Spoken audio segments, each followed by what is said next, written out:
Yawa.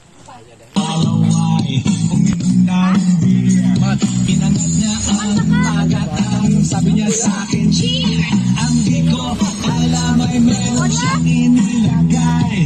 Ako'y biglang nahilo, nawalan ng aking malay na ako'y magising.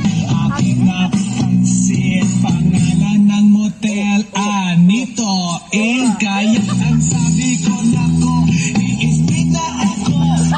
Ako ng girlfriend ko, malawala ako. Sa isip ko ang kanyang baliwan. Punog. Ako siya naka-underwear lang. In the night. Come.